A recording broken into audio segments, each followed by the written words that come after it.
when you listen to John's reconstruction story, if that's what you could call it, John's story is all about how the people of Cross Point Church loved him.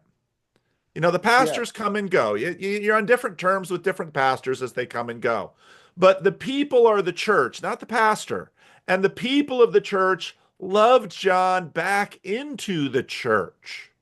And again, for me, that's a super strong point of Estuary because the difficulty that I see people have, even in my small church, where there's a couple that they're church shopping and they came back for a second time last week. They'd been here a few months ago, and it was we're not a terribly successful church in terms of church shoppers. I know people on the internet might not believe that, but when people say they want authenticity, most people are not prepared for the kind of authenticity they're about to find at Living Stones.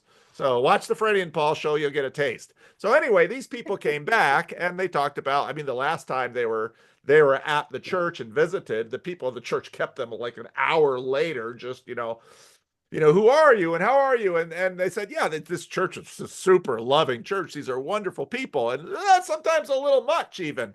But what I've seen Estuary able to do is sort of titrate that. Whereas after church on Sunday, there's a limited bandwidth that you're going to talk about. And pastors get good at small talk, little open-ended small talk invitations to see if people want to go a little deeper or open up a little bit more. In Estuary, it's a very comfortable speed in that nobody's going to, you know, you know, try to pry things out of you that you don't want to talk about. There's no pressure in there. You can pass on the pitch. All you got to do is point to something that somebody else said, and you don't have to say anything the whole time if you really don't want to. But what Estuary allows is for this natural process of love within the body of Christ to do its work at a very reasonable pace.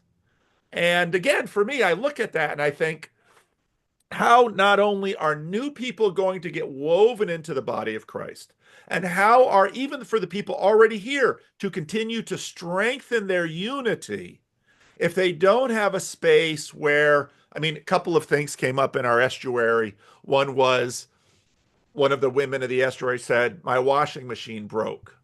And I'm hunting for another washing machine, but I'm using the laundromat right now, and that's okay.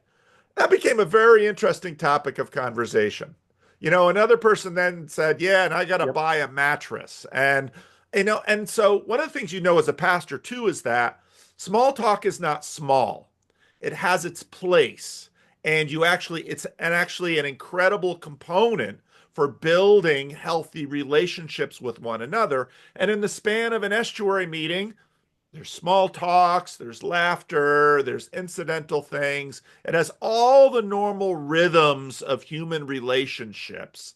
And I think in many cultures and contexts, let's say a church in a small town, people had the relationships with one another outside of church. So church could sort of be a focal point for a certain kind of thing, Yeah. certain Yeah. kinds of Yeah. Yeah. transactions. But in our culture today, people have lost that third space. And people are no longer joining groups and hobby groups and special interest groups in the way that they are. And so, what Estuary does in the life of the church is makes up for a lot of what is deficient in our current culture, just for basic community making. And again, I look at pastors and they basically are like, I don't understand it. I don't really believe it can be that good. I'm happy it works for you, but I'm not going to try it because I'm way too busy. And I honestly want, and when I get them alone, I try to say, look, I don't do this because I'm making $1 million on it, okay? Of everything in the TLC, the estuary videos usually tank. Sorry, John, it's Yeah. true. I know that. Um, but I am so excited about this as a minister because again, I don't know if I would say high power efficiency tool. I look at it more as a multi tool, but it's also a multiplier. And if, just like David said, if I wasn't convinced that this actually saves me a ton of time, Sunday morning, I'm reviewing my sermon. I used to have the Sunday school prep class too and all that. But Sunday morning, I'm reviewing my sermon. And I think about Estuary. It's like, I just have to put the chairs in a circle. They're going to show up. And just like you also said, Dale, at the end of every Estuary meeting, I feel better. I don't have the Yeah. same kind of tired that I might have had at the end of the Bible study, which I loved the Bible study. We had great interactions. I really miss our Bible study Sunday school class. I really do. But at the end of that Bible study class, it was, all right, now I got to, now we're heading into the worship service. So now I've got to, we got to do all that. I've got to preach. We got to do the thing after. Going into Estuary, I leave the Estuary meeting thinking, I've been fed. I've been Yeah. ministered to. I've been cared for. I've been loved. And so it is one of the most mutual multiplying multi-tool. There's three M's, mutual multiplying multi-tool ministry things that I've ever discovered. And that's why I say, if I ever worked at another church, one of my conditions of employment for that church would be you have to let me do an Estuary group. I want it to be every week. And in fact, I want it to be Sunday morning. Can If I, there can already I, is an estuary group, can we get you for less money? So you will Crosspoint let me do it on Sunday morning? Go ahead, Dale. I was going to say what you described in terms of what occurs in the estuary group is a family conversation. This is almost identical. Now, it doesn't happen today as often, but when I was growing up, the whole family gathered around the kitchen table or the dining room table and had supper together. And it was care for one another. How was your day? What was going on? Blah, blah, blah, blah, blah. You name it. That's exactly what happens on Sunday morning in my estuary group. Yep.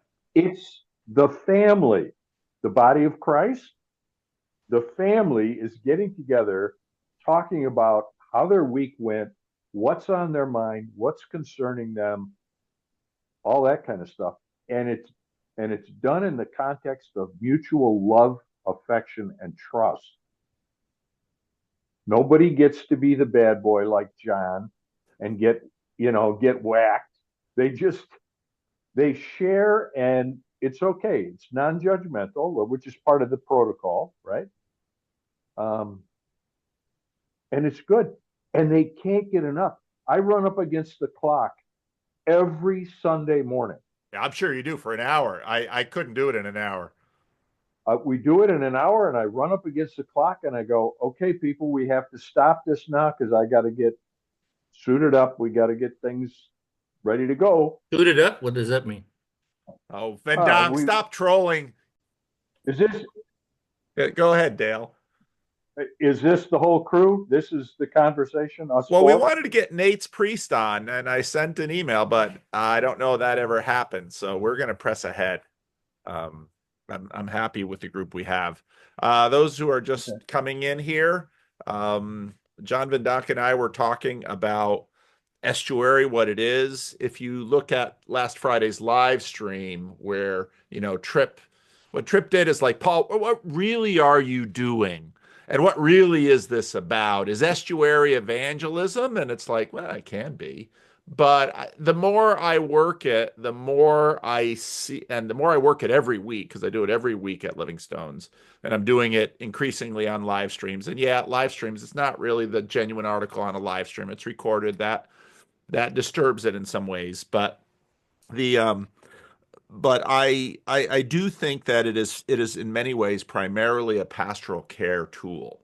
And pastoral care is an evangelistic tool as well. But I think pastoral care is a better way to sort of frame it. And so John and I talked and thought that what might be a good conversation would be to get some clergy who are actually working it and talk about our experiences. So let's do it. Let's do a fairly brief introduction round. I don't need to introduce myself. I don't want anyone to introduce John Van Donk. He's already far well known than, any responsible person would make him. So, um, David, why don't you go first, then Dale? Yeah, sure. My name's David. I actually did a rando, maybe a conversation a couple years ago. So my story's out there on the channel.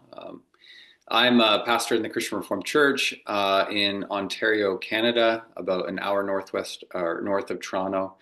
I co-pastor with my wife. Actually, we're in it together, and we have 4 kids between the two of us. And yeah, I tried to get an estuary going a few years ago, and no one came after quite a bit of advertising, I felt like. So that's why I got on the rando slot. I was like, I got to get my face on the channel and see if anyone around here sees it. And it worked. I had 2 people email me pretty much right away, pretty close by. And then from there, things started to roll. A 3rd person reached out. When that 3rd person reached out, I said, all right, here we go. Let's do it. And now I have probably, 10 people on my email list when I promote it. And maybe when we have an estuary meeting, I'll get sometimes 4 to 7 will come. Okay. And I haven't done one for a little while here. I've been busy this January, but we had a pretty regular routine of meeting in the fall. Okay. All right. And Dale, well, I've not had you on the channel, so No. why don't you give a little bit more introduction about who you are? And you were very early in working estuary Yes. in your church. So why don't you tell us a little bit of your story and then how you bumped into estuary and then how you started to work it? Okay. I'm Dale Zylstra. I serve Christ Lutheran Church in Hammond, Indiana. And I am also now pastor of record for Gloria Dei Lutheran Church in Highland, Indiana, which is largely supervisory or administrative. And a little bit of pastoral care. That's pretty much the extent of it. I was intrigued by the estuary concept when Paul and John kind of announced it on YouTube. You brought it up, and I know it was kind of an outgrowth from the Jordan Peterson meetup thing. So I went looking for one, found one in Hudsonville, Michigan, drove up there. Bernie, I'm sure. I went up there and visited his group, and I was impressed.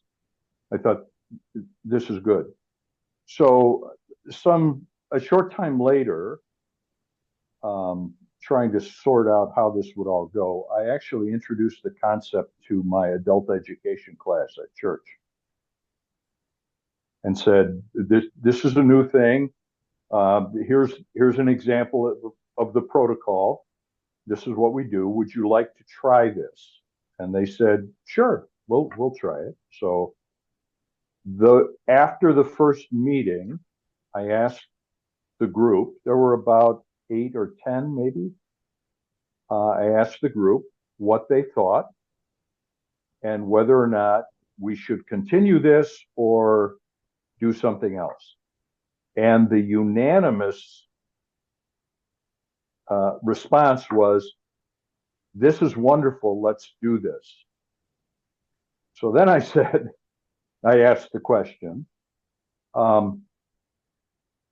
normally my exposure to estuary is that it's a once a month thing. How often would you like to meet? Once a month or some other thing? The unanimous response was, we'd like to do this every week.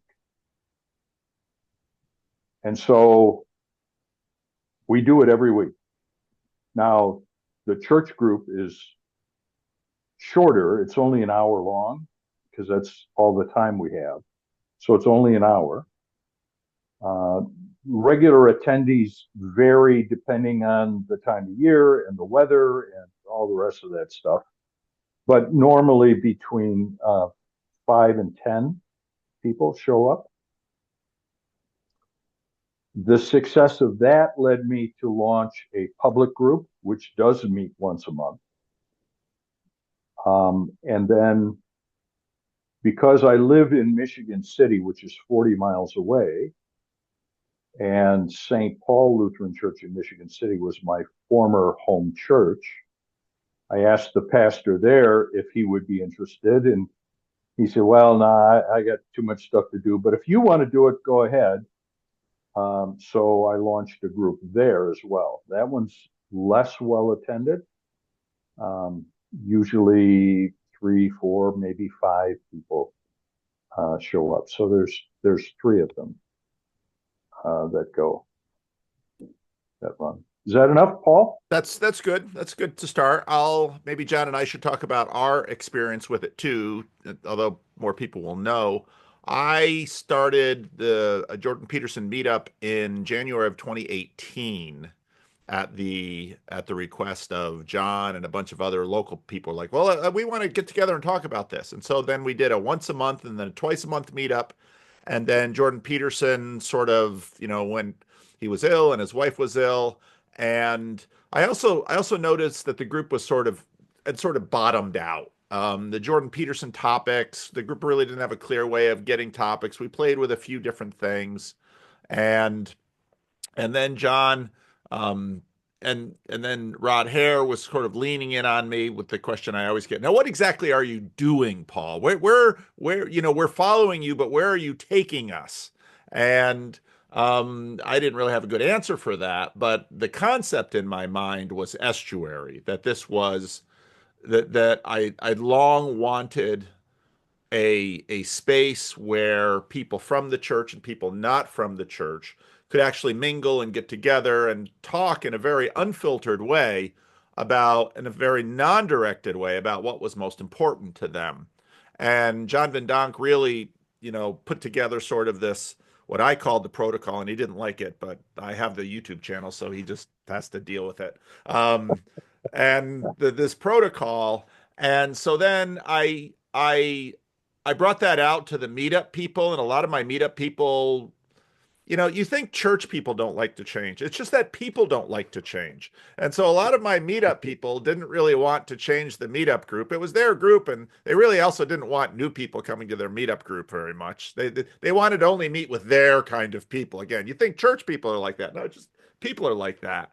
So we had done some midweek meetup estuary things. But my Sunday school class on Sunday morning, which I dearly loved and I dearly enjoyed, and I recorded it, and people on the channel really liked it, but my local attendance wasn't very good. And so I finally said to my council, what if we stop with the Bible study at Sunday school and we do estuary at 9 o'clock instead of 9:30? It'll give us a little bit more time. Do it at 9 o'clock on Sunday morning, hardly an hour where a lot of millennials and Gen Zers like to get out of bed. But let's just see what happens. And so I've been doing estuary every Sunday morning at 9 o'clock since January 2023. And it's been revelatory for me in terms of who shows up every week, who shows up once or twice a month, what the quality of the conversations are like, what the quality of the relationships that are developing in it are like, and then what the just the growth that I see and the value that people express for the group. And so the every week pacing for me is really important. Now, a bunch of people are like, well, can we move the estuary group to 11 o'clock and take that worship service and do that at 9 o'clock? My council wasn't really excited about that idea. I'll just say that. So at this point, it's still at the early hour, but to me, doing it every week has been really, really important. So, John, you want to just kind of go through your estuary story a little bit? I know you've told it before, but Yeah, although just riffing a little bit off of what is being said here, mine also started as a Jordan Peterson meetup group and then morphed per Paul's rebranding. I really liked the terminology that he used and the symbolism of the estuary, so I I wholeheartedly adopted that. And for me, it was a super easy ask at the church, and I'm not quite sure why, but I asked for the room, and I asked to be able to invite non-members, non-Christian people, anyone, and I use meetup.com for an advertising tool. And the one thing that I do know about starting and leading small groups is that there has to be a regular place, a predictable place, and a predictable time and a predictable date. You can't expect people to, jump around from according to my schedule. So we gave them something predictable. I was always in the same room at the same time, twice a month, every first and third Tuesday of the month. But in the beginning, it was bad enough so that sometimes I would show up with my elderly mentor, Gary Vorman, and we would be the only two people there. And then he would say to me, John, this is not a lost experience. And we would go to a local bar and get an adult beverage, and then I would take him home. And he would say, this was a meaningful use of our time. Let's try it again next meeting. And that kind of encouragement was incredibly powerful for me to not give up. Of course, I've had other similar experiences where I know that, you can't give up at the beginning. Now I regularly have between 10 and 14 people show up. And I think what David does, send out emails. I do that for every meeting. I send out a text, and I send out 32 texts of people that have at times shown up in Chino. But we've also spawned a group in West LA, people who drove multiple hours in traffic to get to Chino at 7 o'clock on a Tuesday night. And they now meet themselves separately. They're still on my list, but I shouldn't really be texting them anymore. So I should be texting about 25 people that have regularly come to my meeting, and of them, about between 10 and 14 show up every time. David has a time constraint, so I'm gonna lean into him. David, tell us a little bit as a pastor what you've learned now, playing around with Estuary and having a group. Who shows up? What kind of things catches your salience landscape as a pastor in terms of both what you've seen and perhaps also the capacity for this? Yeah, a few things. Well, first of all, my group is it's there's nobody that goes to my church that's part of the group. It's all people outside of the church. I've advertised it minimally in my own congregation to a few people that I feel like, oh, you probably really like this. I could probably do that a bit more. But so it's all people outside, but they are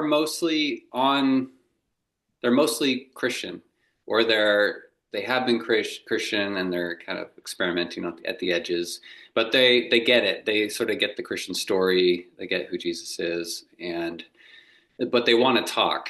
That's what they're there for, and that's what I promote it as. This is a place to have a conversation. This is a place to try to make sense of the world. We're going to share what we're experiencing and listen to each other and see what happens.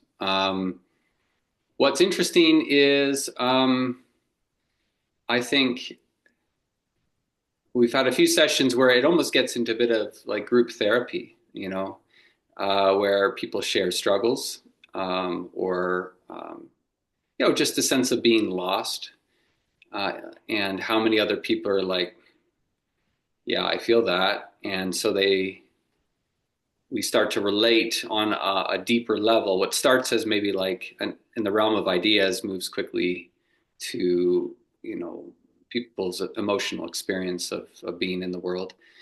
And I really like that. Like, I feel like we're connecting here at a very deep level.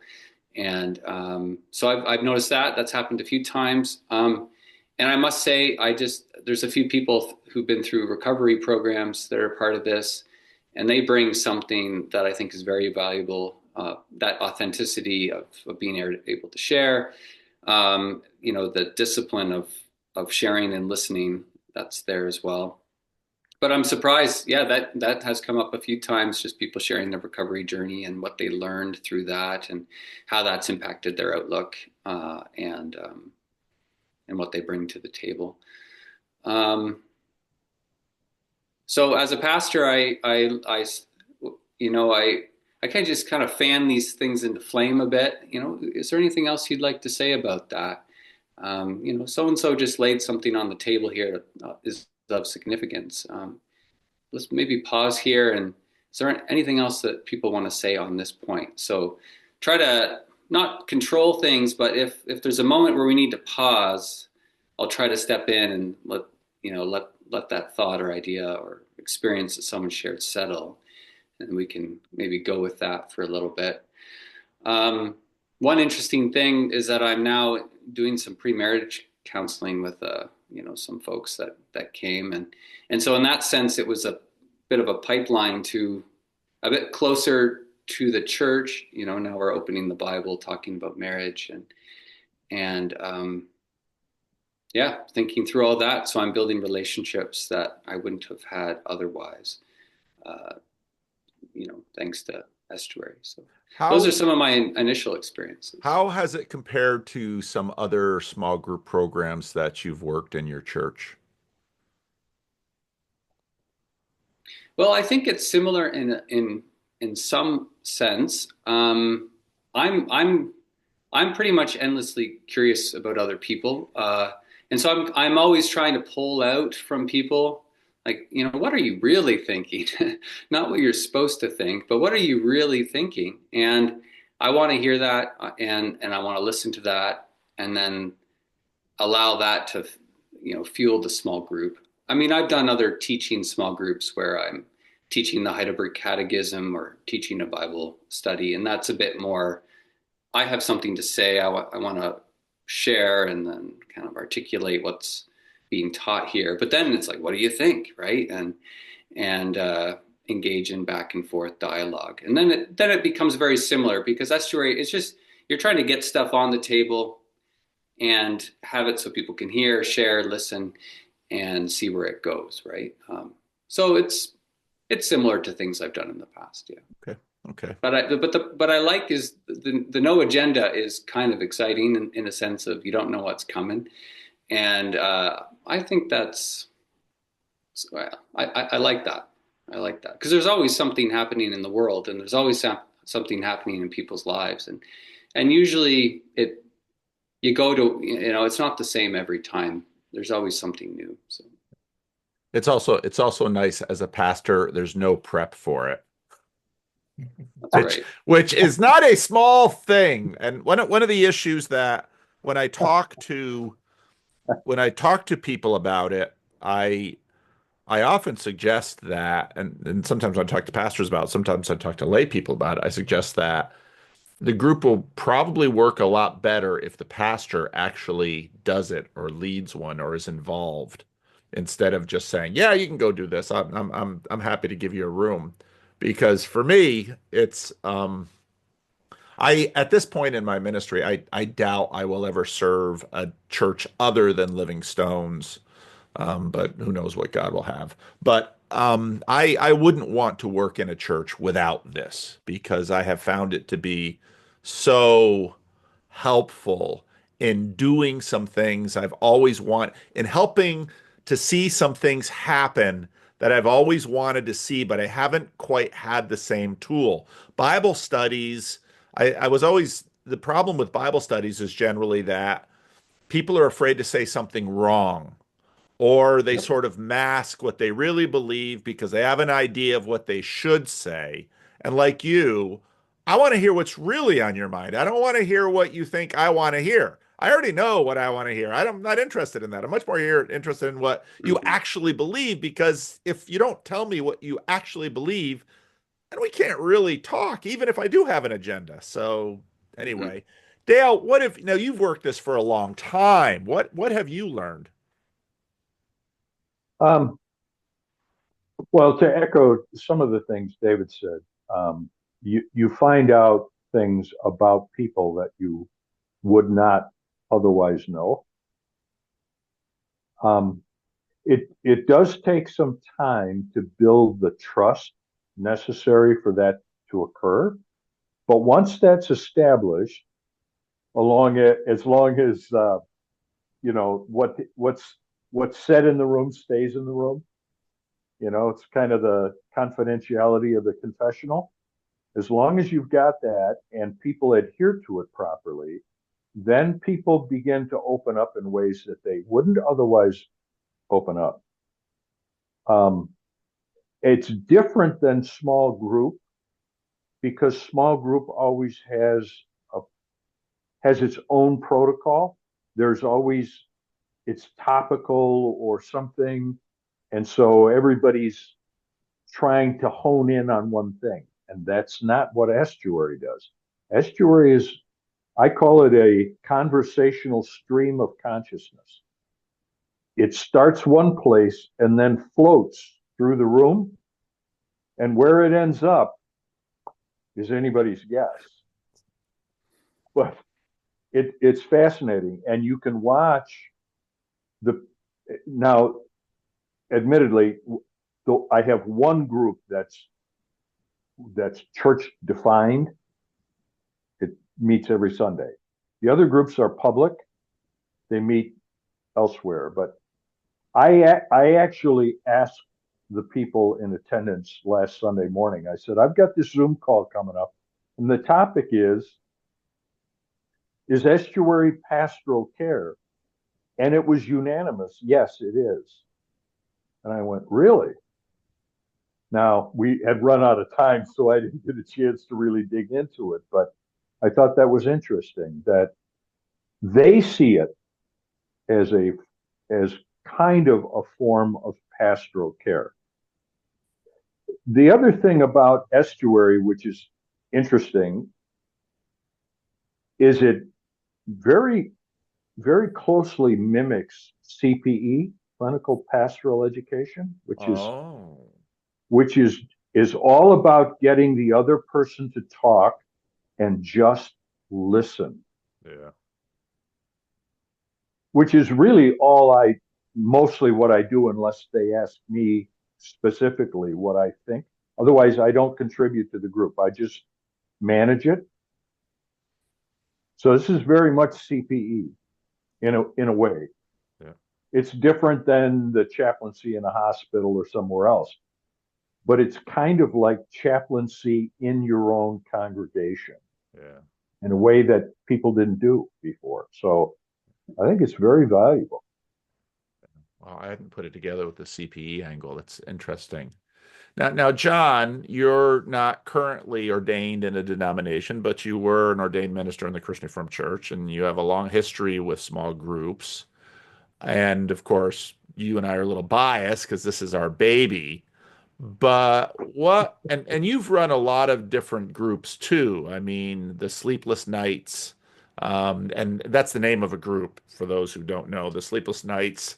And and John, I would say, and John and I have talked about this repeatedly, I would say John has long sort of been an unofficial elder and care pastor at his church. That's sort of a role. And Gary was very much a mentor. And I think in some ways, Gary sort of worked through John, and John developed a lot of those gifts thanks to Gary. And some people who had the privilege of going to the Chino Estuary Conference, you know, there was a special uh, time with Gary. And I think some people really got a sense of how valuable Gary was. Unfortunately, Gary has passed. But John, now you've been running Estuary for a while. What have you noted in how it's different from some of the other things that you've run, and how have you seen it? Have you seen it as pastoral care? Very much so, and I also very much appreciate what Dale just highlighted in when he mentioned clinical pastoral education, because from my point of view, excellence in pastoral care is to empower the priesthood of all believers to be pastoral with one another. And when you think about the CPE experience, the groups that gather are intended to hone each other's pastoral skills. I did my CPE at Pine Rest in Grand Rapids, and Jim Cock was my supervisor, and he habitually did not engage the same way that the rest of us would engage in the group. So your notion of how to lead a group without preparing and participating is really, really cool. we, we should patent that model. So no, but that is really what is happening, is because the Estuary Protocol is designed to give people a voice, to help them be heard, to help them be seen, to help them articulate their own thoughts, to help them listen well. I wrote a bunch of things down, by other people. And then I will, because the other thing that we need to do here a little bit is that, we can talk about pastoral care until the cows come home, but somebody in the comment section is going to say, well, that depends on what you mean by pastoral care, and how do you define pastoral care, and what was it intended to be historically, and how did they do pastoral care in the Orthodox Church, and what was the model in the early church, and what did the Reformers think about it? So from my point of view, I start with the notion that we cannot actually come face to face with God. We experience God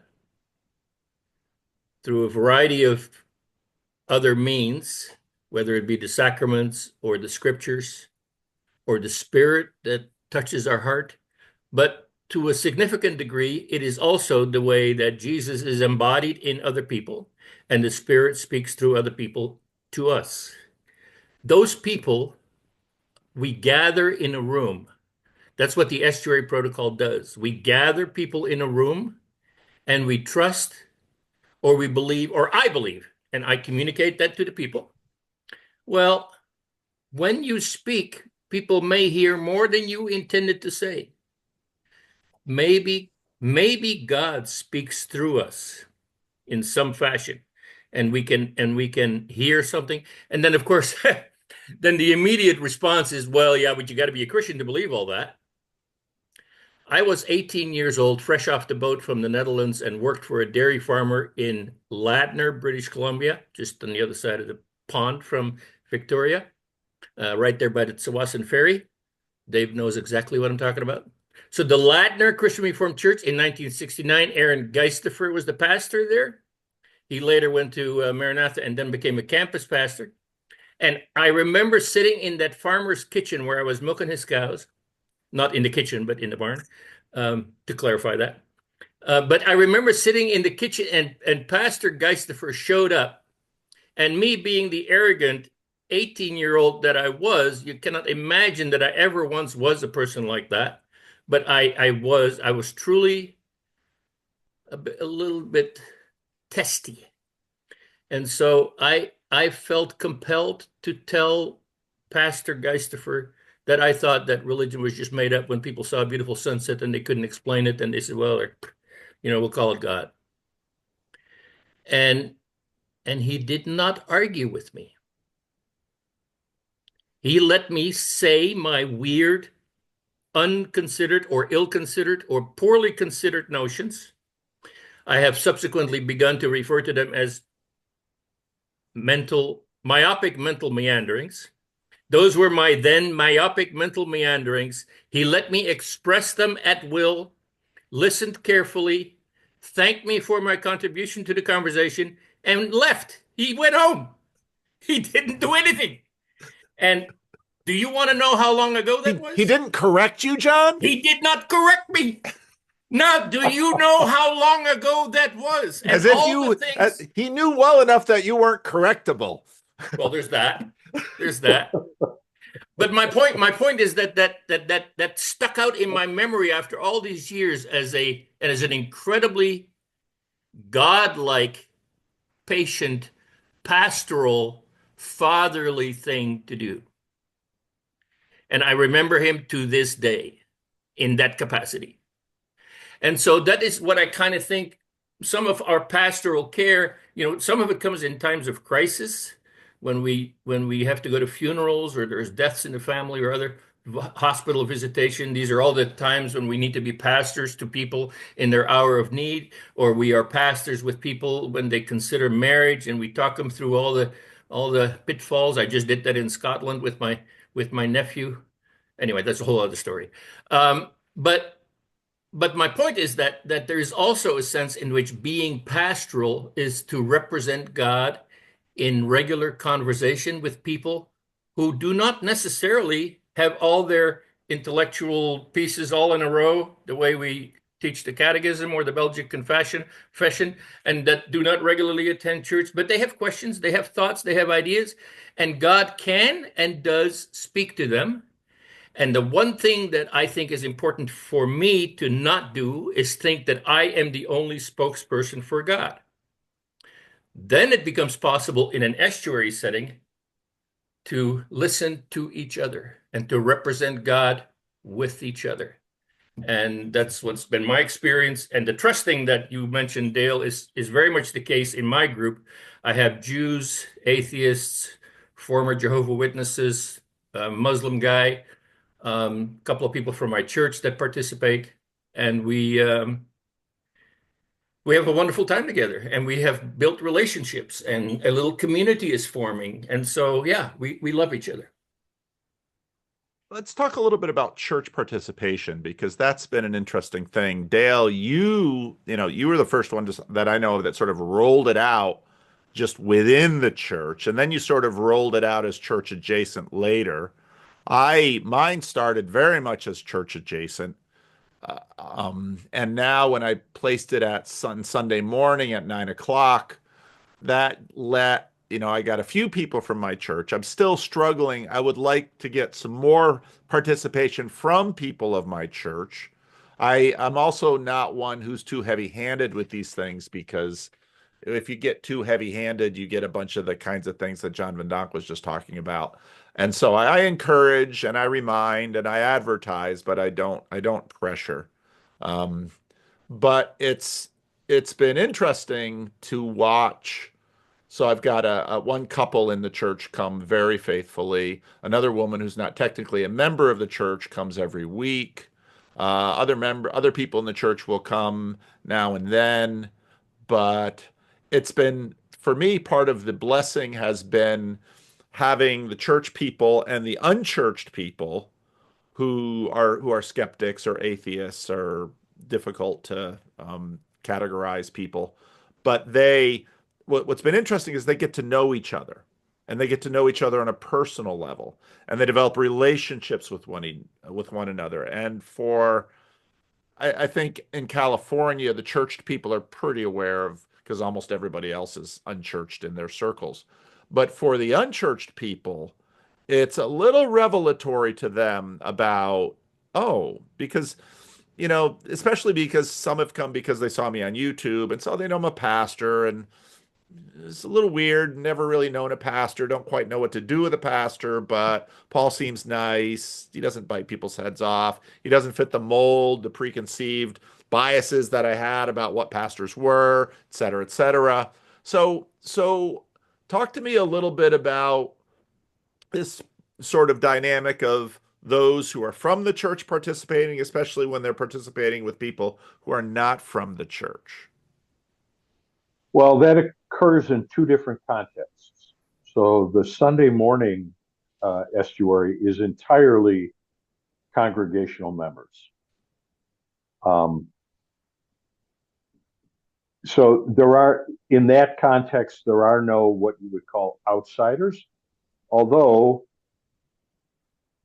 I have had as many as two people who attend here but are not members, but they come regularly, so they're de facto members, right? Yep.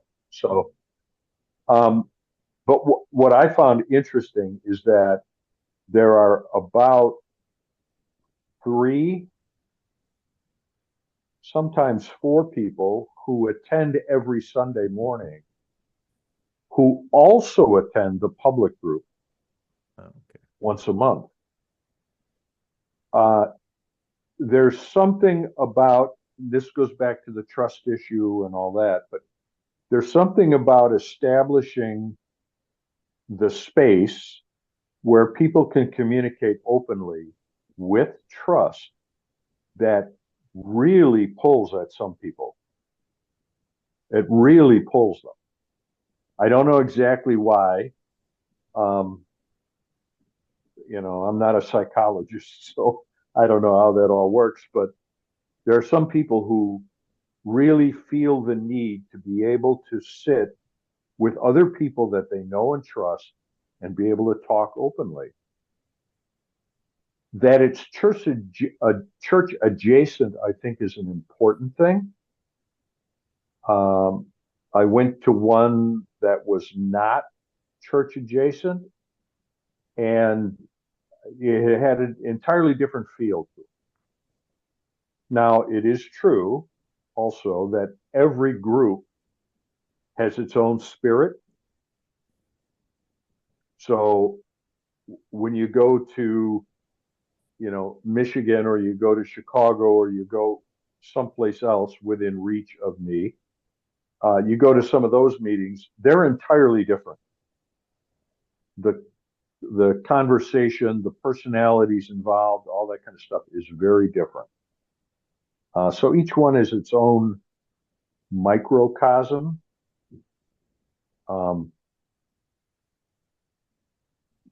I think church adjacent is an important thing.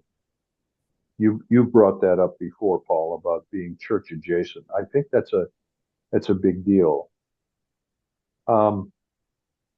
Specifically for some of the reasons you mentioned, which is people are afraid to go to church.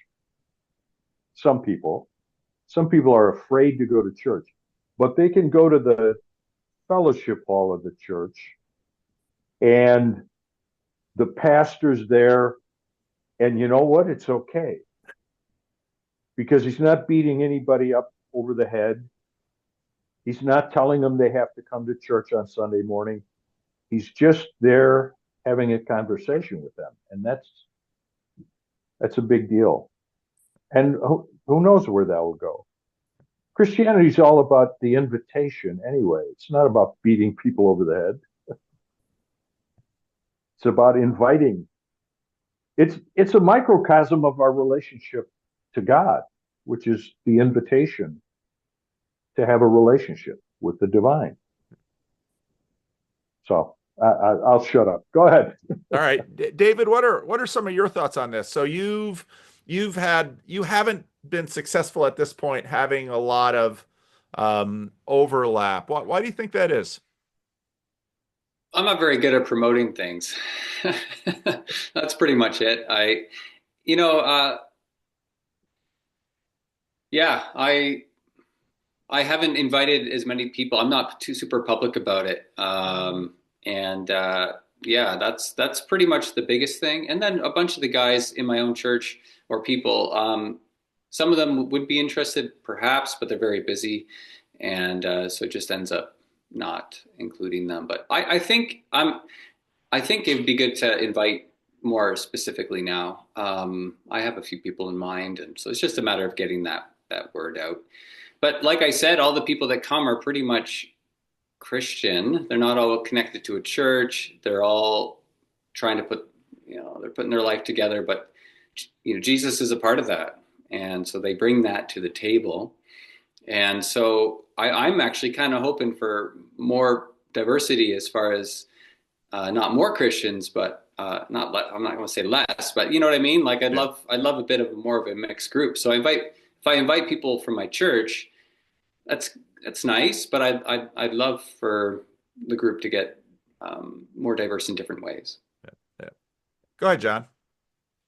To that point, David, I've been communicating with Leon Erskine in Edinburgh, Scotland. I was there in December, led the one of the estuary meetings that happened in Edinburgh, And so in anticipation of going there, I opened a meetup.com account for them in Edinburgh.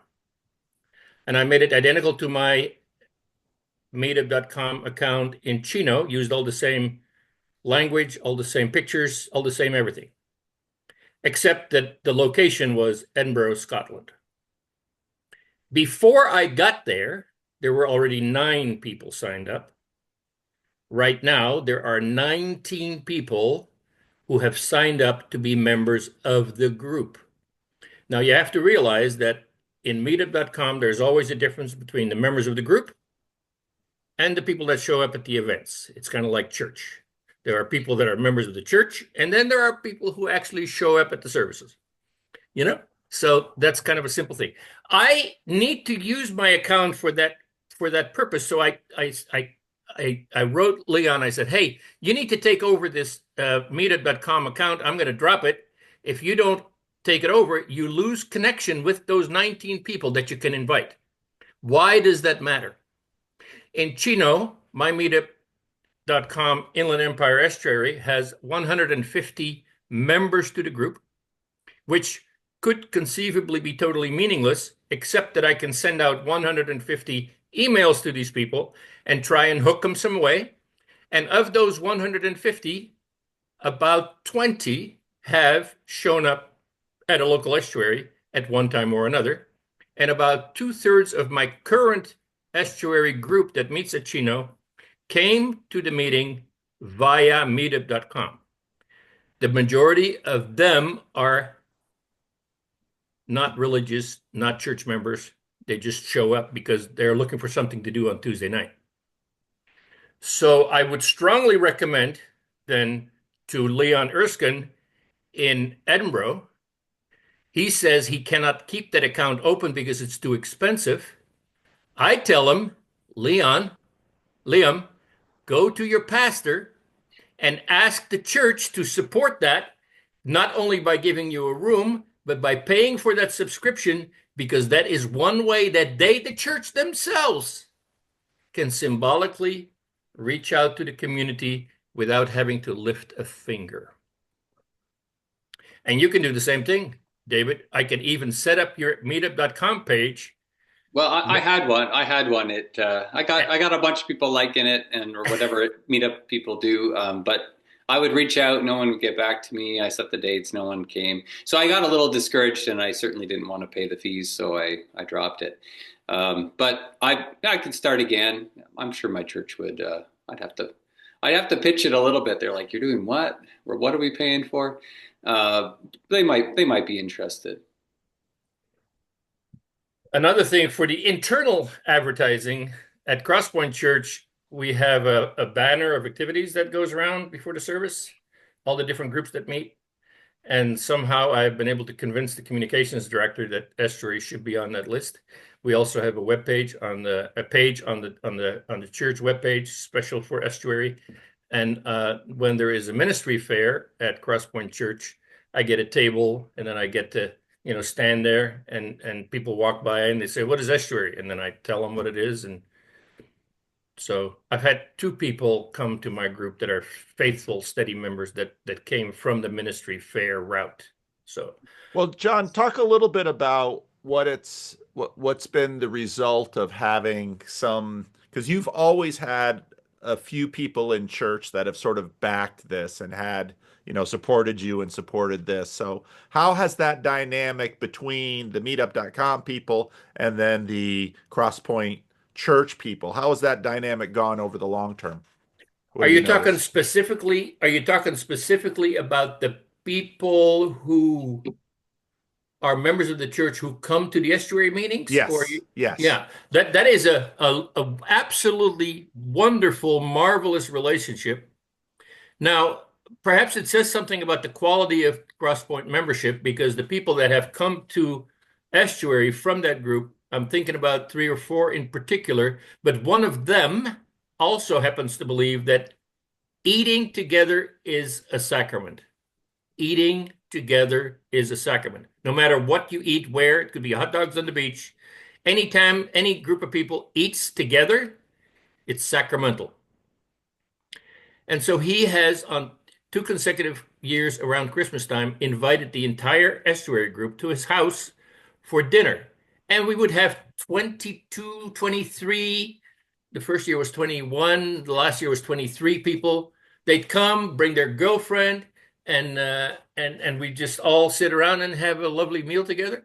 And so this is a way that the estuary space built enough of a relationship that my friend Marv could have a sacramental event at his house by feeding these people. And it would be potluck, so everybody would bring something. And so that, you can read all kinds of crap into that and make that way bigger than it is. But for us, it's a powerful way in which Christian people can bear witness to non-Christian people as to what it's like to experience life together. I also have the exact same thing, David, happening with you, because the Estuary protocol always starts with the intellectual and then moves to the contextual and then the personal, and then we also make room for the estuarial in case people want to depose the leader and get a new and better one. But oftentimes people think they're there for the intellectual. And then they realize, I really don't want to talk about that bullshit. I have a much bigger issue in my hand, my relationship with my father, or my own failure to thrive, or why can't I find a girlfriend or boyfriend, or these kinds of issues bubble up. And then people are not just listening, they are listening. They are totally immersed in the experience, and they are there and present with one another. And then the only thing I have to do, and I do it sometimes forcefully, is to say, we're not here to solve this guy's problem. We can't all be giving him advice, and we can't make this session all about giving advice to this one guy.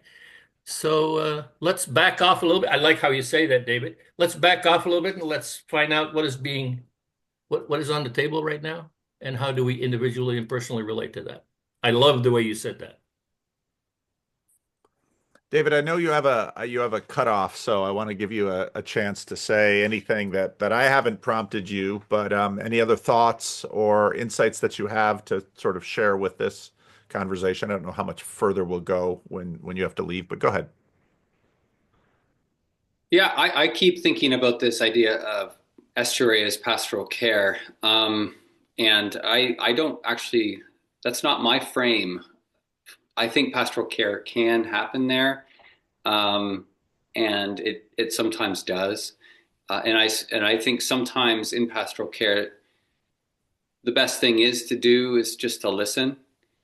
And this isn't going to be, you kind of read the moment where this person's at, what's going on, what's the timing here. But then there are times when you actually got to lean in and speak truth. That's a different aspect of pastoral care. I guess I'm joining the comment section with what is pastoral care and all that, because I'm a little uncomfortable as just sort of listening is one aspect of pastoral care, and for me the frame more is evangelism. I guess is we're flushing out ideas, we're getting at people's worldview, their thoughts, their what they think is true about life, what they value, and to have a space where you can compare notes on that, and hey, I think this, what do you think? I see that as just an opportunity for that honest sharing. I mean, for me, that's just, it's a perfect way of, and now we can go somewhere with this. I mean, I've had follow-up conversations with people over coffee or a walk. I'm like, hey, I'm going to talk more about that. You brought that up, tell me more. And, now we're in a different space where now we're one-on-one. You can ditch the protocol a bit. I'm really listening. And then now we're talking on a different level. And so, yeah, there are pastoral care moments that happen during estuary. And and I certainly try to be pastoral during that. But I still think of it as a bit of, I mean, if you're thinking just using church language here, more of an outreach tool, without it being like, oh, this is an opportunity for me to share, the gospel. I don't think of it like that. I think of it, this is an opportunity for me to be me. This is an opportunity for you to be you. And we're going to try to make sense of life together and see what happens. And I think that just opens up all kinds of options for follow-up conversation and relationship building, which is key, I think. In Canada, I mean, that's the only way. This is the only way, like, really, to reach out. There is no, Canadians are dead opposed to anyone pushing anything on top of them. But fleshing out ideas in a safe space for dialogue, like this is the best. All right. So all right. Anyway, that's what I'm thinking. Pastoral care is, I don't know. It's not necessarily my frame. So Okay. And here I thought, David, that your last words would be, I really want to encourage everyone to go to John's ELSNet meetings, because there you can learn some really valuable insights in how to lead these groups and how they can be meaningful in your pastoral ministry. Thank you for sharing that. I appreciate that. Why would I have to Yeah, say yeah. that, John, when all of us knew you would say it? Yeah. I want to hear that of other people's mouths. I mean, if you want promotional, I think probably a lot more pastors should be up to this. It seems like a great way to build connections, relationships, and see where people are at. So join John's ELSNet group. I have subsequently I have not unsubscribed from that email or anything, John, but I'm just too busy to go, and I feel like I got the program. So Well, and I think, and go ahead, David, if you got to leave, go ahead, leave when you need to. But I think, especially with pastors, the busyness question is an important one. And for me, I struggled, weekday evening meetings as a pastor are, and the longer I've been in the ministry, the more it's like, another weekday evening meeting, really? And so there was a little bit of selfishness in terms of putting it on Sunday morning, and just by virtue of the situation of our church, I could. But I know the first thing that I hear from pastors when I talk about this, I know what they're thinking. They're thinking time, because in many ways, this vocation is impossible because you are always outnumbered. In any given person, especially many people in your church, there's no end to what you could or should maybe help them with or address. But I actually think that this is quite an efficient use of time. Because what I see, similar to what John was saying in terms of the priesthood of all believers, sorry to not be terribly metagelical to our Orthodox and Catholic friends who sort of bristle at that phrase, but what I'm always looking for are ways to multiply my efforts and get, Rick Warren's phrase, every member a minister, to model what I want my people to do with one another, so that it's not always me. I mean, if pastoral care is only done by the clergy, you have a serious bottleneck. And what I've seen, I look at my men's group that I lead, and we're just reading through the Bible together. I know some of the people come for that, and they want to hear some ideas about the Bible or have some questions answered. That's all well and good. But the last third of the meeting is just, good old joys and concerns. And it's that portion where I see the most value, because, now suddenly, okay, if I'm going to do a pastoral call to someone's house, that's a 1 to 2 hour thing in terms of travel and everything. And 1 or 2 hour slots in the course of my week is a big deal. And so this is why churches have multiplied multiple groups.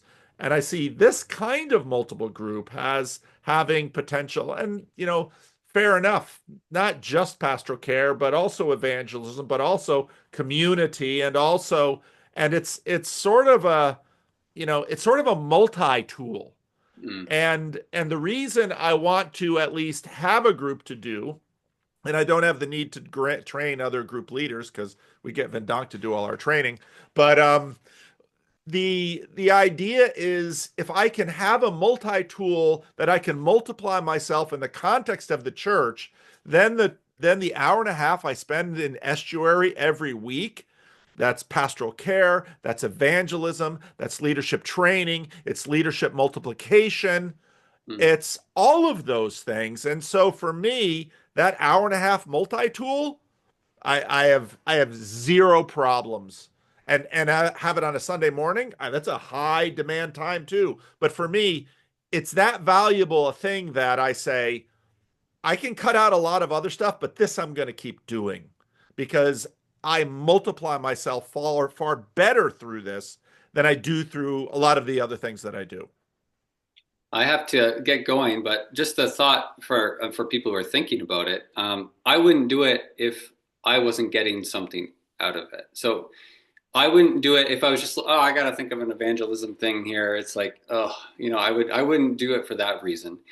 I would do it like I need people to help make sense of life with, right? It's not just the people who are showing up. It's me. Yep.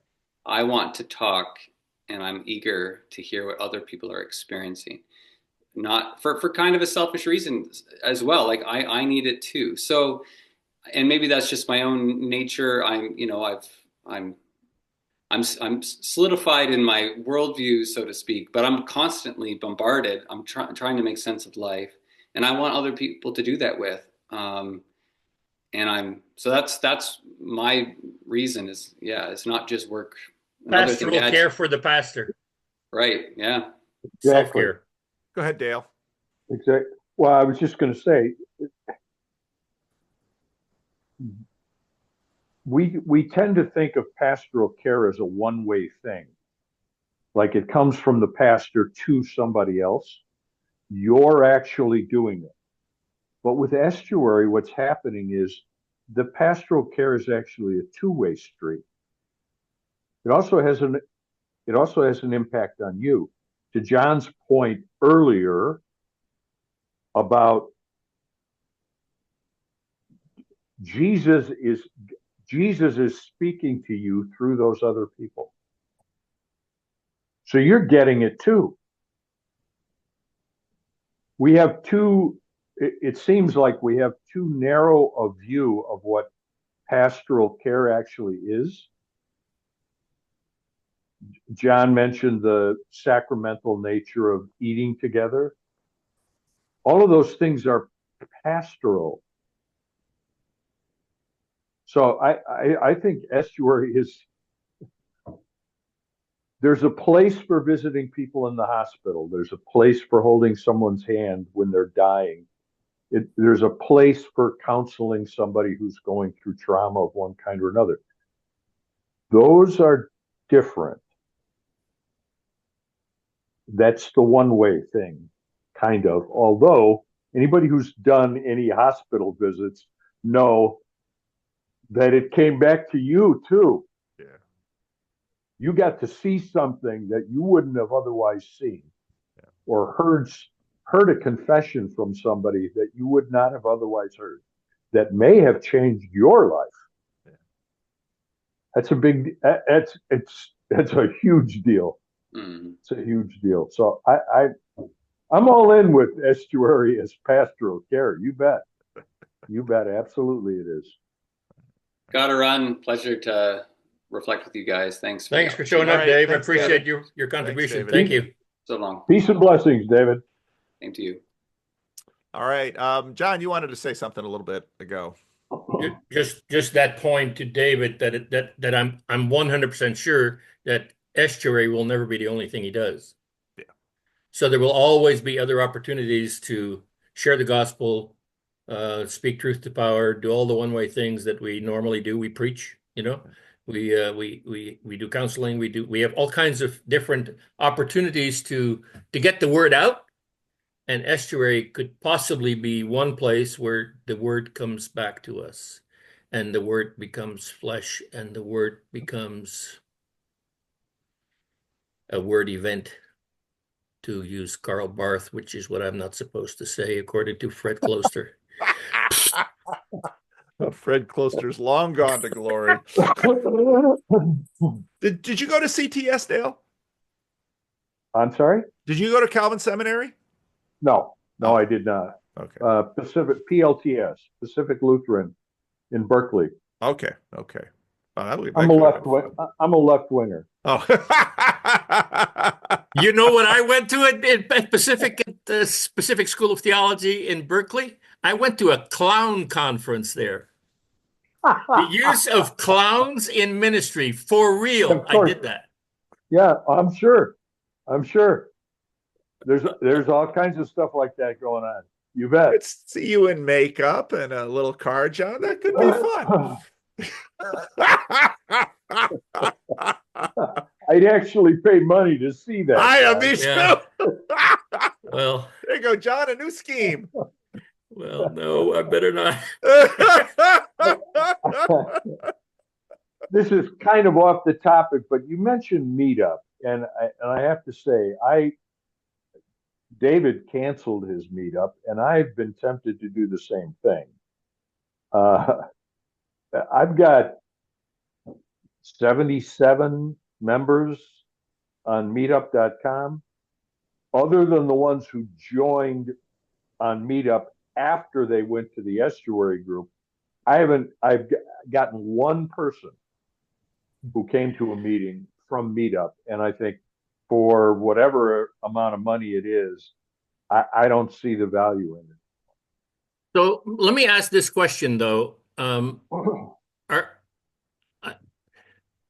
Meetup is not a totally passive tool. You actually have to work it a little bit.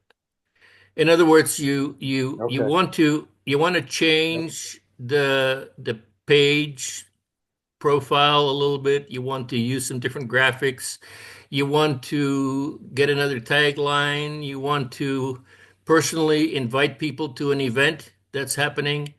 Tell them there's something new happening. There's, I mean, and the thing is that you should thank God that not all the members of your meetup.com group don't all show up at your estuary events all at the same time. You wouldn't know what to do with them. Yeah, right, exactly. You'd be scrambling to have Bernie send leaders to Indiana. Yeah, right. Well, I recently, Dale, I was in the same ballpark as you. I've been paying that thing, and I think it's outrageously overpriced for what it delivers on. Yes. But so then I was going to drop it, and Josiah Gorders, the pastor of River Rock Church, another CRC church in the area, and he had been running estuary meetings, and I was ready to drop it, and he had sent me an email, and he said, "You still have that estuary thing?" And I said, "Yeah." He said, "Do you think we could share it?" I said, "Oh, absolutely," because I've got like 300-400 people on my list. And the reason I didn't sort of blow it away was like, oh, you have 300-400 people on the list. And so then I gave Josiah and Ray, some of you know Ray, I gave Ray the credentials because Ray's also running a group. So we've got four different groups going on in Sacramento right now, and they were doing evening groups. And so what was funny was that then we didn't drop it. So I'm sharing the price with River Rocks, which is nice for Living Stones, a little bit of relief. And in the last 2 months, I've had 3 people come at 9 a.m. because of the meetup. And on one hand, I haven't had any of them stick. And that's often been the case with meetup because, sometimes it's just someone who they're going to struggle connecting with any group. But I thought, well, it's 3's not nothing. So.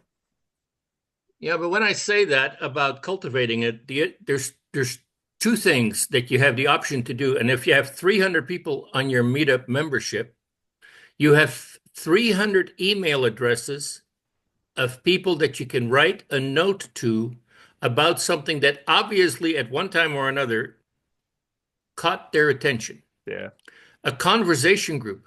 Really? A conversation group? Really? A conversation group? And then the other thing that I do is whenever somebody when anybody shows up in my meetup from wherever they come from, sometimes they are TLCers even that show up, I always get their phone number and I text everyone the night before every meeting. I personally text everyone. I do a group text, mind you. I don't send 30 different texts, but I do a group text, not a mass text, a group text. Wait a minute. Is it a mass text or is it a group text? Which is it now? I don't do either. The one that they can't see each other's number. Oh, okay. So John Van Donk, master Blind of copy. texting. There you go, John. Blind copying. Yeah. So I blind copy these and everyone gets a personal invitation to the next Is it Estuary really meeting. personal though if they wrote once and then 100 people got it?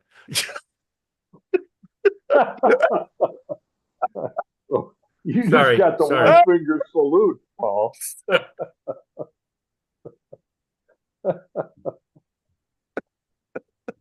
No, you're right, John. And John is a hustler, and in many ways you get what you work for. And so no, And fair I enough. don't have to preach every Sunday. Yeah, that too. And a whole bunch of other things that you guys have to do that I don't have to do. I am so well aware of that. And that's why I really like your angle that Estuary can combine a bunch of activities that you are responsible for that you now don't have to worry about. So Estuary is a high power efficiency tool for busy pastors. High power efficiency tool for busy pastors.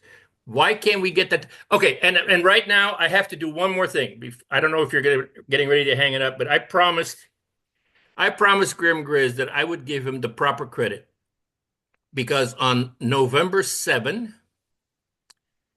2023, I received from Grim Grizz, or I saw a conversation that he had about AstroTurf and estuaries.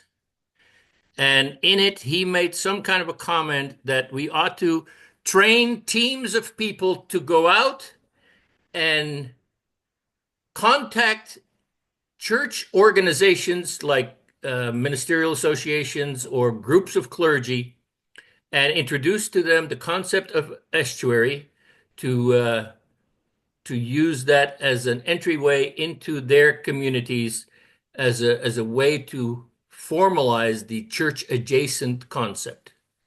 If it's going to be church adjacent, then let it be church adjacent, like as in the building or sponsored by the church or whatever. This was his idea. And I wrote him back and I says, this is a great idea and I really want to explore that. And then promptly dropped the ball until right now, except that we did go to Grand Rapids. Paul and I Failed did. utterly. Yeah, well, that cost us money. I know. That was worse than meetup.com. I know. Yeah, we paid a whole lot more for that than meetup.com. We can have a 3-year subscription to meetup.com for what we spend over there and to no avail. But Grim, if you're hearing this, I just want to thank you one more time for that idea. It was a great idea. We're going to try and put some flesh on those bones. If you have any thoughts and you can help us think this through, please do. And I particularly am interested in all the pastors that you are in contact with, Grim, and make sure that we start with them first. I think we have to find some way to ordain Grim Grizz to get him into a ministerial association. I really want to see Grim Grizz at a ministerial association. Do you even know who Grim Grizz is, Dale? Yeah, well, I've seen some of your videos with Grim on there, so I'm vaguely familiar with him. The name sticks. I mean, you know what I mean? So he's a mimetic master.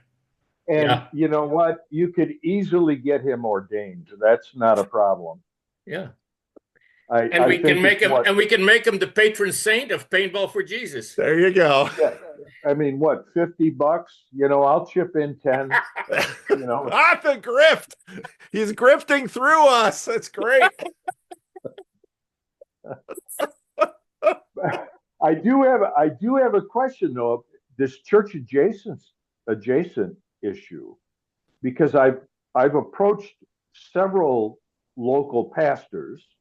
Doesn't matter what denomination, but and I've mentioned this to them and invited them either to come, or if they're interested, I would be willing to set up a group in their church, and no interest, no interest.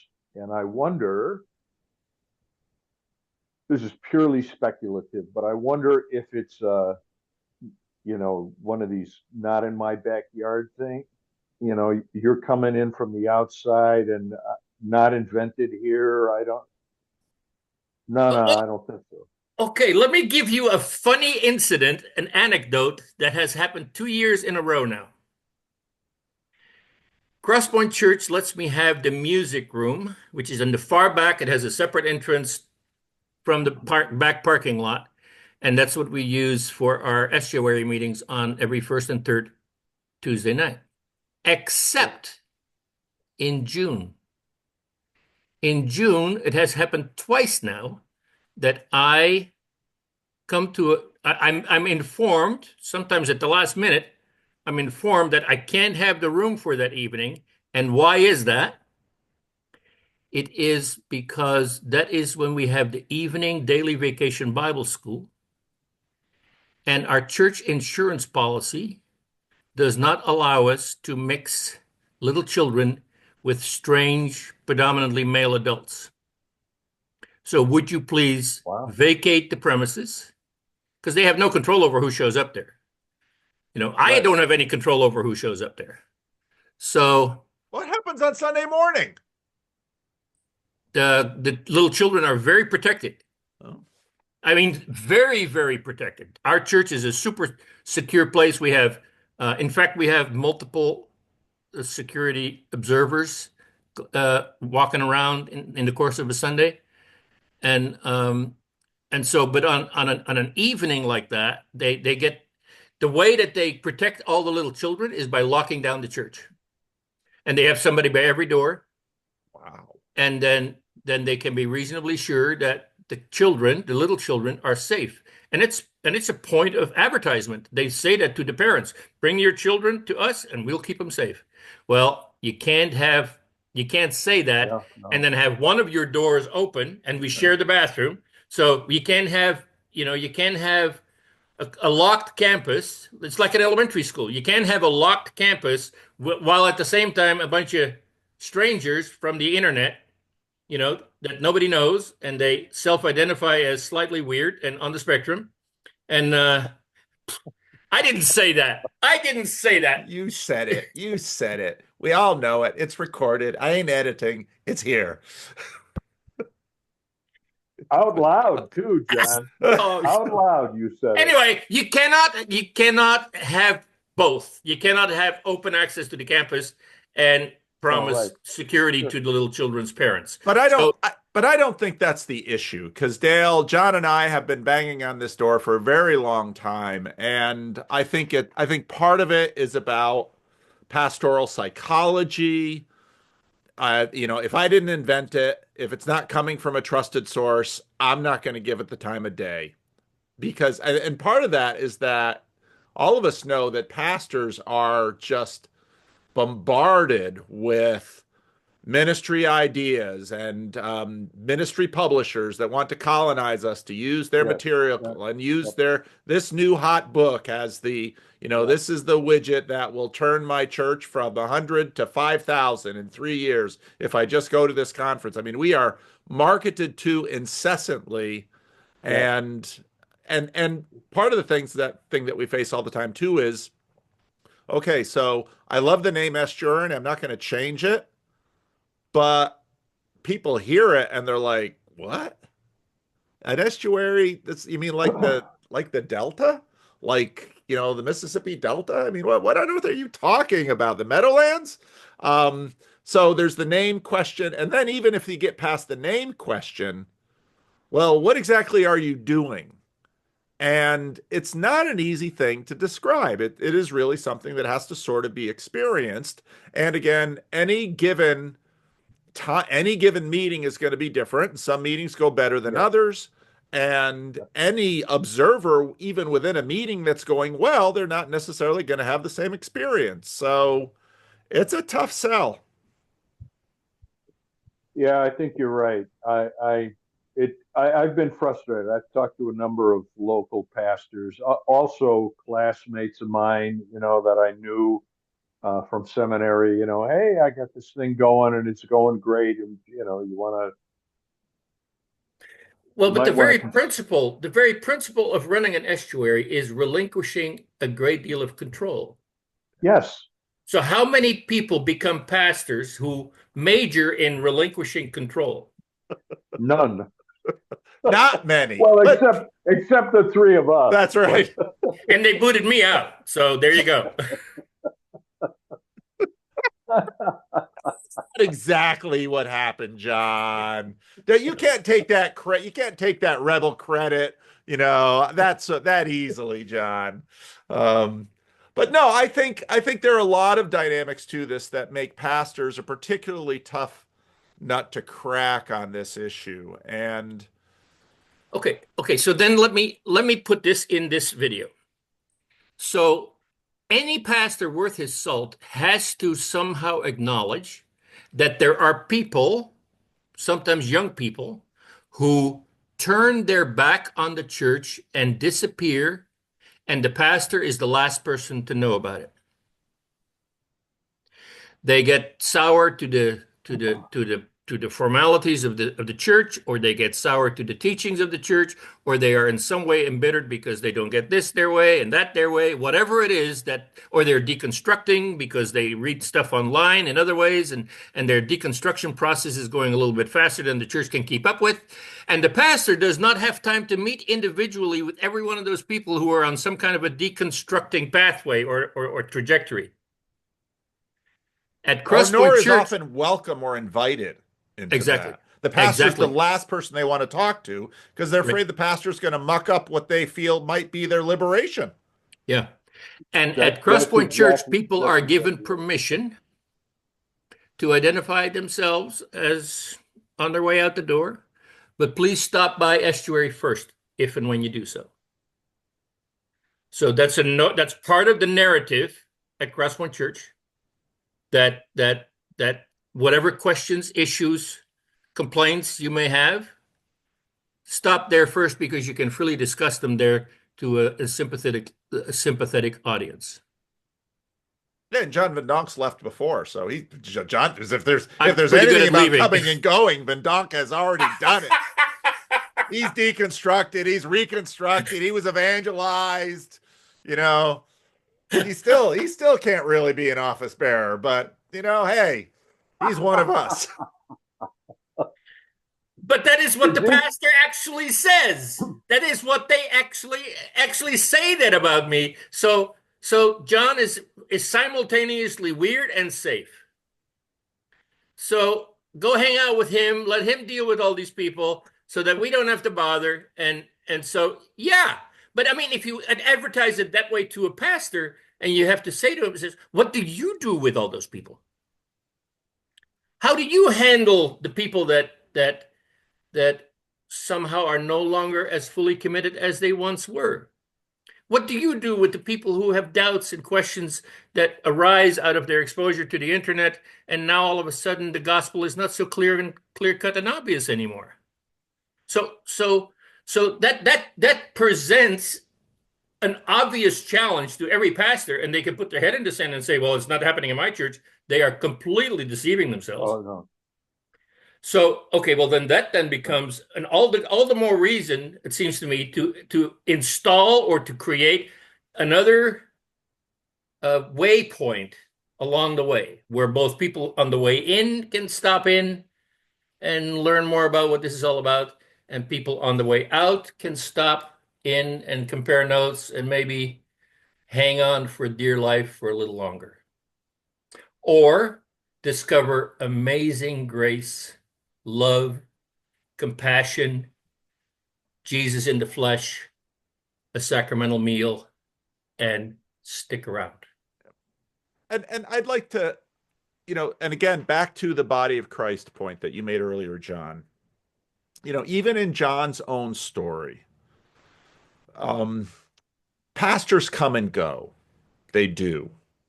And I'm on great terms with John's pastor. Don and we always see each other. It's always great to see Don. We have a wonderful time. But John Vidaka has been in that church way before Don, and he'll probably be in that church after Don if John lives and the Lord tarries. But here's the thing. When you listen to John's reconstruction story, if that's what you could call it, John's story is all about how the people of Cross Point Church loved him. The pastors come and go. You're on different terms with different pastors as they come and go. But the people are the church, not the pastor. And the people of the church loved John back into the church. And again, for me, that's a super strong point of Estuary, because the difficulty that I see people have, even in my small church, where there's a couple that they're church shopping, and they came back for a second time last week. They'd been here a few months ago, and it was, we're not a terribly successful church in terms of church shoppers. I know people on the internet might not believe that, but when people say they want authenticity, most people are not prepared for the kind of authenticity they're about to find at Living Stones. So watch the Freddie and Paul show, you'll get a taste. So anyway, these people came back and they talked about, the last time they were at the church and visited, the people of the church kept them like an hour later, just, who are you and how are you? And they said, yeah, this church is a super loving church. These are wonderful people. And that's sometimes a little much even. But what I've seen Estuary able to do is sort of titrate that. Whereas after church on Sunday, there's a limited bandwidth that you're going to talk about. And pastors get good at small talk, little open-ended small talk invitations to see if people want to go a little deeper or open up a little bit more. In Estuary, it's a very comfortable speed in that nobody's going to, try to pry things out of you that you don't want to talk about. There's no pressure in there. You can pass on the pitch. All you got to do is point to something that somebody else said, and you don't have to say anything the whole time if you really don't want to. But what Estuary allows is for this natural process of love within the body of Christ to do its work at a very reasonable pace. And again, for me, I look at that and I think, how not only are new people going to get woven into the body of Christ, and how are, even for the people already here, to continue to strengthen their unity if they don't have a space where, a couple of things came up in our Estuary. One was, one of the women of the Estuary said, my washing machine broke. And I'm hunting for another washing machine, but I'm using the laundromat right now, and that's okay. That became a very interesting topic of conversation. Another person then said, yeah, and I got to buy a mattress. And so one of the things as a pastor too is that small talk is not small. It has its place. And it's actually an incredible component for building healthy relationships with one another. And in the span of an Estuary meeting, there's small talks, there's laughter, there's incidental things. It has all the normal rhythms of human relationships. And I think in many cultures and contexts, let's say a church in a small town, people had the relationships with one another outside of church. So church could sort of be a focal point for a certain kind of thing, certain kinds of transactions. But in our culture today, people have lost that third space, and people are no longer joining groups and hobby groups and special interest groups in the way that they are. And so what Estuary does in the life of the church is makes up for a lot of what is deficient in our current culture, just for basic community making. And again, I look at pastors and they basically are like, I don't understand it. I don't really believe it can be that good. I'm happy it works for you, but I'm not going to try it because I'm way too busy. And I honestly want, and I when I get them alone, I try to say, look, I don't do this because I'm making $1 million on it, okay? Of everything in the TLC, the estuary videos usually tank. Sorry, John, it's Yeah, true. I know that. Um, but I am so excited about this as a minister because again, I don't know if I would say high power efficiency tool. I look at it more as a multi-tool, but it's also a multiplier. And if, just like David said, if I wasn't convinced that this actually saves me a ton of time, Sunday morning, I'm reviewing my sermon. I used to have the Sunday school prep class too and all that, but Sunday morning, I'm reviewing my sermon. And I think about Esther. It's like, I just have to put the chairs in a circle. They're going to show up. And just like you also said, Dale, at the end of every estuary meeting, I feel better. I don't have the Yeah. same kind of tired that I might have had at the end of the Bible study, which I love the Bible study. We had great interactions. I really miss our Bible study Sunday school class. I really do. But at the end of that Bible study class, it was, all right, now I got to, now we're heading into the worship service. So now I've got to, we got to do all that. I've got to preach. We got to do the thing after. Going into estuary, I leave the estuary meeting thinking, I've been fed. I've been Yeah. ministered to. I've been cared for. I've been loved.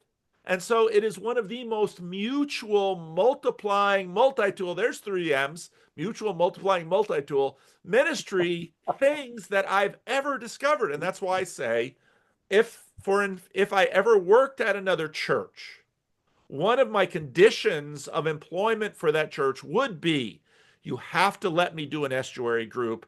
I want it to be every week. And in fact, I want it to be Sunday morning. If there already is an estuary group, can we get you for less money?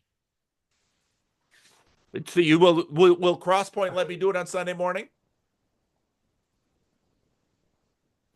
Go ahead, Dale. I was going to say what you described in terms of what occurs in the estuary group is a family conversation. This is almost identical. Now, it doesn't happen today as often, but when I was growing up, the whole family gathered around the kitchen table or the dining room table and had supper together. And it was care for one another. How was your day? What was going on? Blah, blah, blah, blah, blah. You name it. That's exactly what happens on Sunday morning in my estuary group. Yep. It's the family, the body of Christ. The family is getting together, talking about how their week went, what's on their mind, what's concerning them, all that kind of stuff. And it's done in the context of mutual love, affection, and trust. Nobody gets to be the bad boy like John and get whacked. They share, and it's okay. It's non-judgmental, which is part of the protocol, right? And it's good. And they can't get enough. I run up against the clock every Sunday morning. Yeah, I'm sure you do for an hour. I couldn't do it in an hour. We do it in an hour, and I run up against the clock, and I go, okay, people, we have to stop this now because I got to get suited up. We got to get things ready to go. Suited up? What does that mean? Oh, Vendog, stop trolling. Let's not make things any worse after we've promoted priesthood of all believers. But you should know. You went to the clown show, right? Well, and you know what he wore when he preached in my church? What? He suited up when he preached in my church. Yeah, I did. See? John, you are a troll, aren't you? It's terrible. It's terrible. And that's so sorry. why we love you, John. That's why we love you, John. So this video is going to go out to a bunch of people, and some people are going to want to shove it in the hands of their pastors, and their pastors Okay. are going to want to know, okay, if I really want to do this, where do I start and how do I start? And I would like to invite those people who are wondering, where do I start and how do I start, to sign up as aspiring leaders at ElseNet, which you find at estuaryhub.com. ElseNet is the Estuary Leader Support Network. We meet via Zoom twice a month, either on Wednesday night or on Thursday morning. It's very flexible. You have a lot of opportunities. And we gather with up sometimes 6, 7, sometimes 12, 15 people. Well, 15 is a little bit large, but and we gather and we actually run through the estuary protocol. We make sure that everybody who wants to be a leader at least has the opportunity to familiarize themselves with the estuary protocol to the nth degree. They can come every time, and we do the same thing all the time. But the content of those conversations ranges far afield, but includes also such things as, so what do we actually do to get an estuary off the ground? You know, where do we meet? How do we promote it? Do we serve refreshments or not? Blah, blah, blah. Those kind of conversations. Also, a group of people is putting together a technical manual. So we are actually publishing a how to start an estuary manual that'll be coming out pretty soon. And then Paul, I think that you might want to say something about conferences as another entry point for pastors where they commit themselves not just to the estuary concept, but also to some of the high quality content that you promote and that the conferences promote, where they can actually bump into some pretty prominent people, in the Christian intellectual community, and say Well, something about that. Say something about we've got a big conference coming up in Chicago in August where we'll have Jonathan Peugeot, John Vervaeke, Rod Dreher, Elizabeth Oldfield, Kel Zeldin, and myself on stage. But our conferences are, I think Nate Heil, who is, very deep in terms of the estuary leadership group that we have. Nate Heil, I think, really set the bar high in Olympia, Washington with that conference, because that conference was, I've been to a lot of conferences in my life. Ministers tend to go to conferences, especially when you're young. After a while, you go to a bunch of them, and then it's like, please don't make me go to another conference, because then I got to sit here and hear somebody's big idea about how to do this or do that or make my church a certain way. So thank you very much. No thanks. But the estuary conferences, they're different. The smaller ones, though, and I really have to get them off the ground at Living Stones, have allowed that conference that we had in Olympia, Washington, in the Olympia Christian Reformed Church, Olympia, Washington, was a balance of some really amazing people on stage. Chris Green is a bishop in, I didn't know there was an Anglican Pentecostal church, but charismatic church, but I guess there is. Yeah, they're really wild. And Wow. Michael Martin and a whole bunch of us were there. And the stage stuff was great, but we spent about half the time in estuary groups of people I mostly didn't know at all. And again, I felt, I felt loved. I felt cared for. I left there refreshed and energized. And so you can go to an estuary conference and get a sense of what's going on. And, we'll have to see to what degree in Elmhurst, um, at the Elmhurst CRC in Chicagoland, they can multiply, because that's going to be a big event. And so it's just harder to break down and really give that estuary experience. But my goal is to have there be more estuary conferences where, yeah, there might be a headliner who you want to go hear and get some ideas from or listen to or meet some people, sure. But a big part of the conference is that you will get to go and actually be able to process with people what you hear on stage and whatever you bring to the conference. And so not only are we looking to try to give churches tools that can better knit together the communion of the saints, but we're also trying to have some bigger gatherings that can encourage people who are just hesitant about church or not ready for church or finding something lacking in their church that they can make up for in another way and do some of this because again, I am a person that likes to kill as many birds with one stone as I can.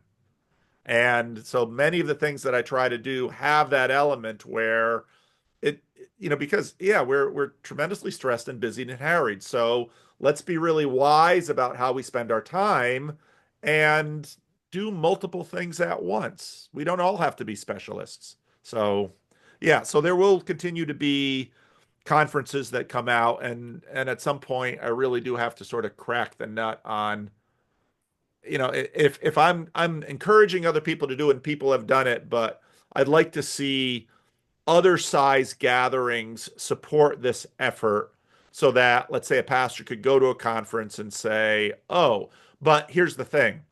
If you're going to go to the conference and you really want to know what Estuary is about, you're going to have to commit to going to the estuary groups during the conference." And that shouldn't be news to pastors. Pastors are always telling people, yeah, this whole church thing, if you think going to a church means sitting down and hearing a really good sermon or hearing some music or some really wonderful liturgy, that's not what a church is. A church is not a show. A church is a multi thing too. And it has proclamation of the word, it has liturgy, it has communion of the saints, it has helping the poor, it has all of these things, but it's one thing. And so if you're only like getting a slice of it, you really have to lean into it and become part of the body to have the whole thing finally work for you. And I think if pastors are trying to really lean into delivering that big ask, I think actually participating in an estuary is a pretty small ask. And that's part of the reason that we have so many people who are not church people participating in this because it's like hour and a half, hour and a half, 2 hours. There it is. We're not asking for money. We're not saying, now suddenly you have to join this thing, you have to believe these things. It's right here. That's where we begin.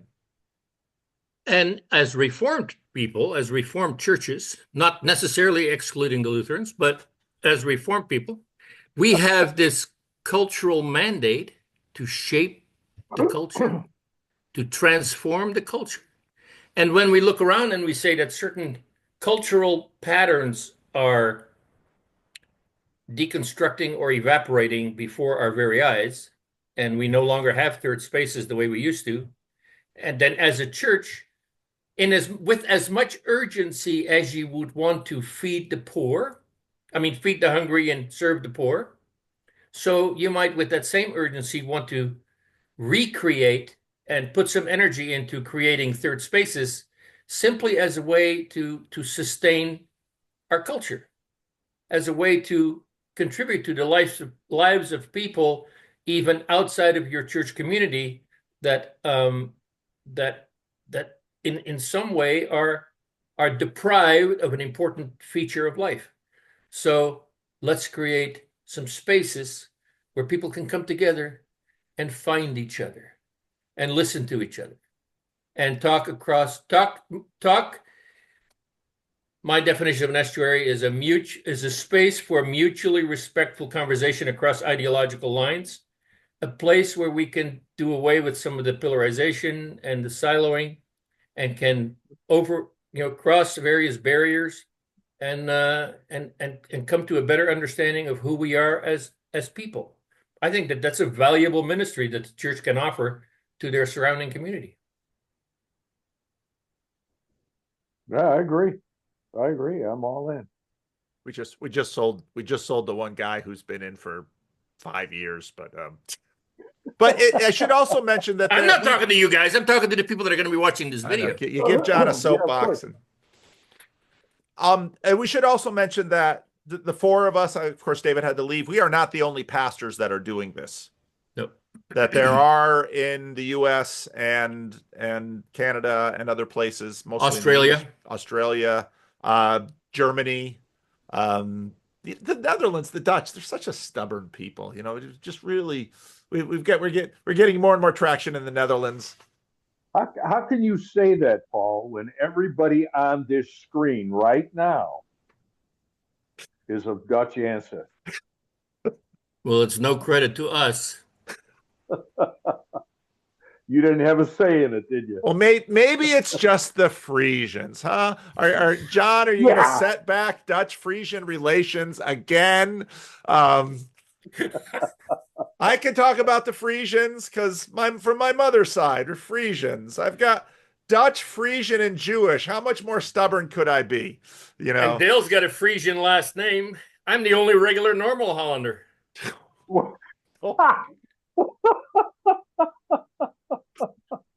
There, okay, I'm not going there. I'm not going there. I have to self-control. Self-control. All right. It is an interesting observation, though, Paul, that the Dutch clergy have not jumped on this bandwagon, and it's not a few people that have close relations to clergy, very close relationships to clergy, have not yet been able to. Well, when I was in Sliedrecht with Job, their pastor let us use a room in the church, and he had intended to be there for that meeting, but he was otherwise he had another commitment. So, but again, you know, it's a big, it's hard. It's hard. I am going to the Netherlands. I don't know if you know that, John. So I left my calendar open, and Cassidy grabbed it and said, we're crossing the channel. So I'm going to the Netherlands, and I'm going to Germany, and all that's on my upcoming Europe trip. So we'll encourage the Dutch and the German again. The Germans heard it, and they just started with it. You know, those Germans, oh, they got an idea, we do it. And they do. But the Dutch are like, I'm proud of those guys. yeah. Yeah. So anyway, and yes, and if you have any questions about that, definitely go to estuaryhub.com, sign up for ElseNet, find, and at ElseNet, you'll see, I mean, not just John, but there's a whole community there that is supporting this and has ideas and, you know, and leverage the TLC. And if I can make it, and you want to start a new estuary somewhere, you know, I'm happy if I can make it to show up for your new estuary, to maybe get a little bit more TLC attention and bring some more people. But we should also be careful to not, you know, I'm thinking about the estuary that we just started in Palo Alto, which is started by a Christian Reformed minister, and it is. You know, as David said, I mean, I have it a little easier because I have a YouTube channel. But even so, many of my Sunday morning estuary meetings only have 7 or 8 people in it. So, and John has built his. I mean, he recognized when he started his at first, he, you know, didn't have some of the advantages I had, and he had to build his up. And so he worked meetup.com. And so it's not something that just because you start an estuary, whoosh, it'll go. But it is something that you have to work and figure out how to work it. But I think the benefits are there, and if you do work it, it can pay off. So, all right, It'll work. You can have. I think John mentioned it earlier by example. Sometimes only one person. I've had that twice, where only one person showed up, and you know what? It was okay. In fact, it was perfect. Just a simple one-on-one conversation that allowed you to get to know somebody that you would not otherwise have gotten to know. Yeah. At least not to the same degree. Yeah. Right. So it starts with one, maybe you have 2, maybe 3, maybe 4. And if it grows beyond that, fine. If it doesn't, that's still fine too. Yeah. It's okay. All right. That's a good word on which to end. Best special thanks to David, who had to leave early. So, and Dale, thank you so much for giving us your time. You're And welcome. appreciate John showing up despite the freezing temperatures in Chino, California. It's actually in the 60s.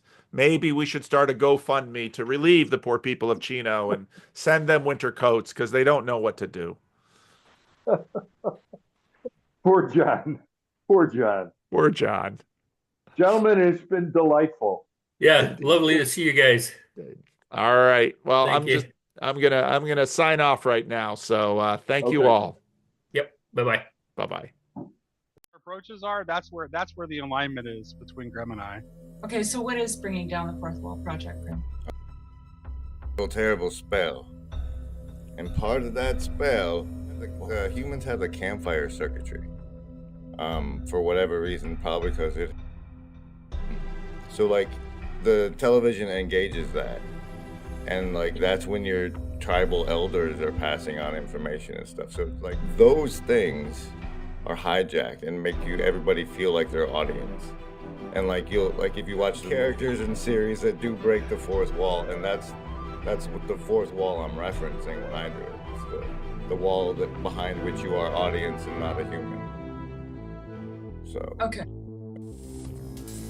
Hashtag paintball for Jesus, @GrimGrizz, hashtag break the fourth wall. So like you do like break the fourth wall that doesn't exist and be like, Break the fourth wall a little bit. You really helped me break the fourth wall. That, like, it's just people. Good poetry is definitely always trying to break the fourth wall. Always tried, as GrimGrizz says, to break the fourth wall to the degree that I can.